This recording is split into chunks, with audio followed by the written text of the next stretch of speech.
Hello everyone, এই শোপিসটার tutorial অনেকেই চেয়েছিলেন, তো সেটা আজকে দিচ্ছি। আমি এই ফুলগুলো বানিয়েছিলাম সুপার ক্লে দিয়ে। তো ফার্স্টে একটা হলুদ ফুলের জন্য হলুদ ক্লে বের করে নিলাম, এরপর হাত দিয়ে একটুখানি মথে নিলাম। এরপরে 5টা ভাগে ভাগ করে ওগুলোকে গোল করে একসাথে লাগিয়ে দিলাম। তারপরে মাঝখানের অংশের জন্য আমি ব্রাউন কালারের একটু ক্লে গোল করে মাঝখানে বসিয়ে দিলাম।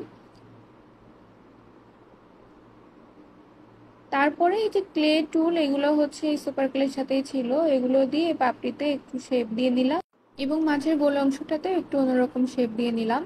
এই তো আবার আরেকটা হলুদ ফুল বানিয়ে সেটা একটু টেক্সচার দিয়ে নিলাম। তো এইভাবে আমি আরো কয়েকটা ফুল বানিয়ে নিব। এই যে এটা হচ্ছে হালকা গোলাপি কালার দিয়ে মাঝখানে ব্রাউন কালার দিয়ে বানালাম। এরপরে হচ্ছে গোলাপি, একটু গাঢ় গোলাপি, তারপরে মাঝখানে হলুদ দিয়ে বানিয়ে নিলাম আর একটা ফুল। এই তো এভাবে আমি হচ্ছে যে সাদা রঙের একটা ফুলও বানিয়ে নিলাম। এভাবে তো একটা ফুল বানিয়ে নিয়ে আমি রেখে দিলাম। এরপরে আমি হচ্ছে যে এই নিচে যে ডালগুলো দিব সেগুলো বানিয়ে নেব।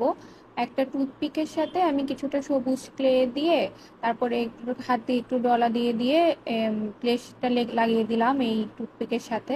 এরপরে হচ্ছে আমি উপরের দিকে একটু সূচালো অংশ রেখেছিলাম, সেই সূচালো অংশটাকে ফুলের পিছনের দিকে সেট করে দিব। এরপর আমি হচ্ছে পাতা বানিয়ে নিব। আমি হচ্ছে ফার্স্টে একটা অল্প একটু ক্লে, সবুজ ক্লে গোল করে নিয়ে তারপরে ওটাকে একটা পাতার শেপ দিয়ে নিলাম। তারপরে হচ্ছে যে ক্লে টুল দিয়ে পাতার মাঝখানে যে শিরা উপশিরাগুলো সেগুলো একটু দিয়ে নিলাম। এরপরে ওই যে যে ডান্ডিটা বানিয়েছিলাম ওইটার সাথে পাতাটাকে সেট করে দিলাম। আমি যে কৌটোটাকে টব হিসেবে ইউজ করব সেটা নিচের দিকে একটু কাগজ দিয়ে দিলাম, তারপরে হচ্ছে উপরের দিকে আমি হচ্ছে বাসন মাজার স্পঞ্জ কেটে আমি হচ্ছে সেট করে দিলাম। এরপরে হচ্ছে আর একটা স্পঞ্জে রং লাগিয়ে আমি হচ্ছে রং করে নিলাম, একটা দুই ধরনের সবুজ কালার দিলাম।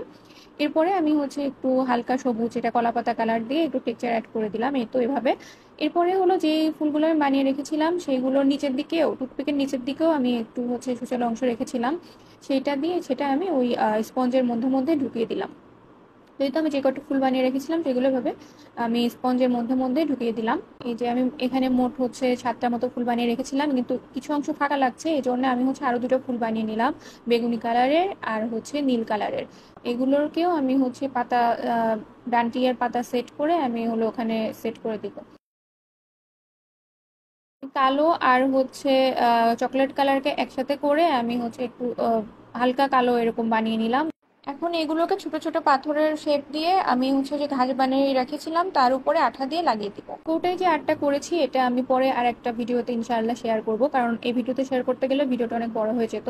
তো আজকের ভিডিওটা কেমন লাগলো সেটা জানাবেন। যদি ভালো লেগে থাকে তাহলে please like, comment and share. Please follow and subscribe করে পাশে থাকবেন। ধন্যবাদ।